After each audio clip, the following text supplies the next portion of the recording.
Okay, so a lot of you all with the porosity test, you all checked and found out that your mannequins could be more average porosity. I was able to feel a slight ruffle on the hair. Also, we're going to make sure we take a look at texture. Everybody say texture. Texture will let us know a single individual hair strand, whether if it's fine. Can't see that. If it's average, you can see that. Oh. Let me get my white piece of paper.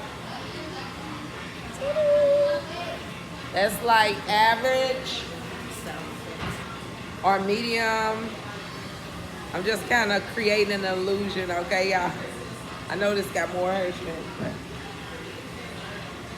Ta-da! Coarse. So when you deal with texture, we're talking about the single diameter of a single individual hair strand. So you want to make sure that you find out if it is fine, medium, and coarse. And when we're dealing with fine, medium, and coarse, also you want to make sure if it is wiry too. Sometimes that wiriness is more glassy, and also it has a feel of stiffness in the hair as well, or it's hard and it is very resistant.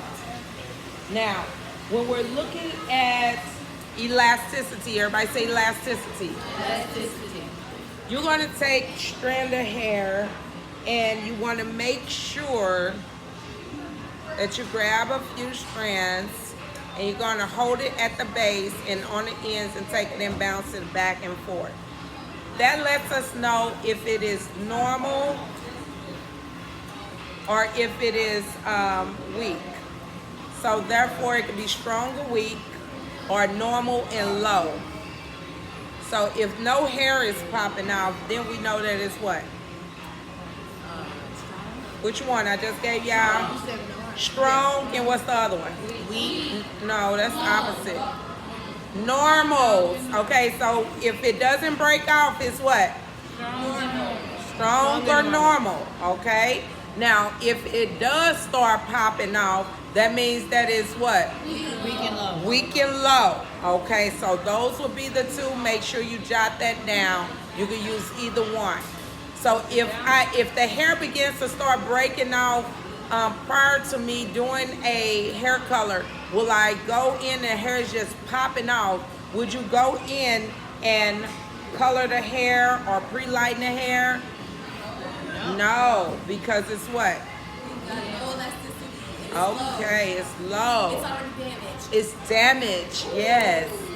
Over processed. Everybody say over processed. Yes. So those are things you want to keep in mind. Now everybody say density. Density. Okay, so now the density is a square inch. That means that you're going to part at the base that's non-moving, and the foundation also is stationary.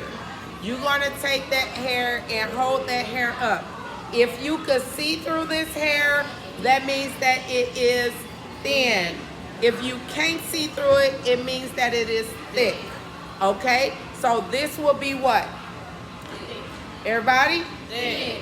Okay. So let me do something different. Yes, in a square inch. Now what would this be? It will be what, everybody? That means that you can almost see through it, right? So either we're going to deal with it being thick or it's going to be done with a square inch density. You will need to know that definition for your test. All right. Now, length is going to play a tremendous role also. The length is going to be short. That means that it is above the neck. Okay? It's considered short. It's meaning like at your jawbone. It's short. Now, it becomes long when it hangs to your shoulders. You got long hair. Now, if it starts falling below your shoulders, then it's extra long care. If it falls below your shoulders, then it's extra long care. Huh? That's what we consider medium width, the long. Short, long, extra long.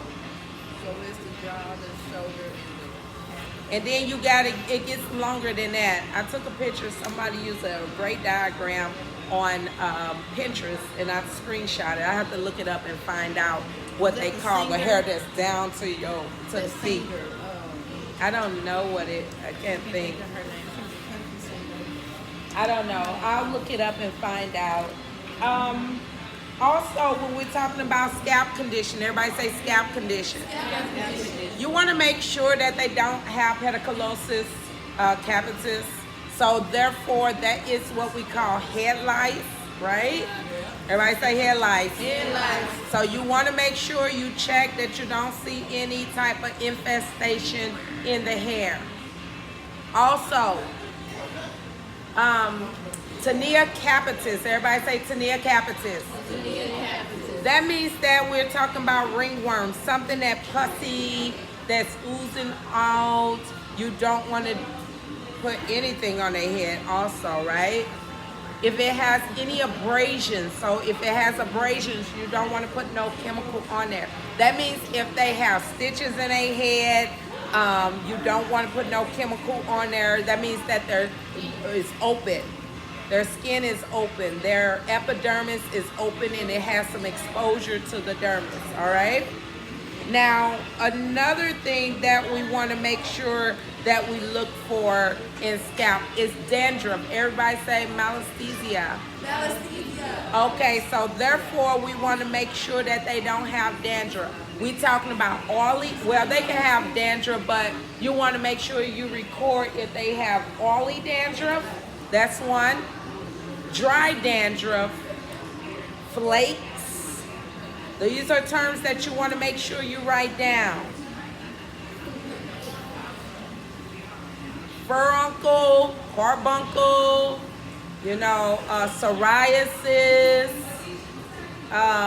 eczema.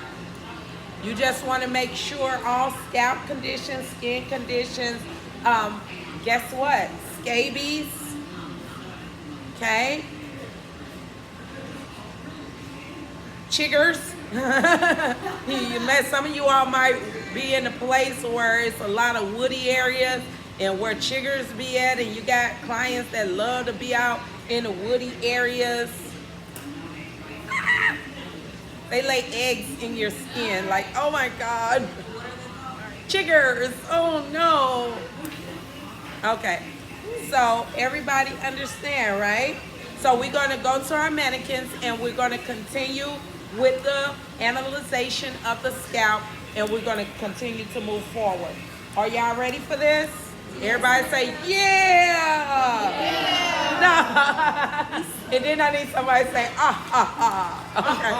Hold on. Okay. Are y'all ready for this? Yeah! What am I? Okay, let's get started.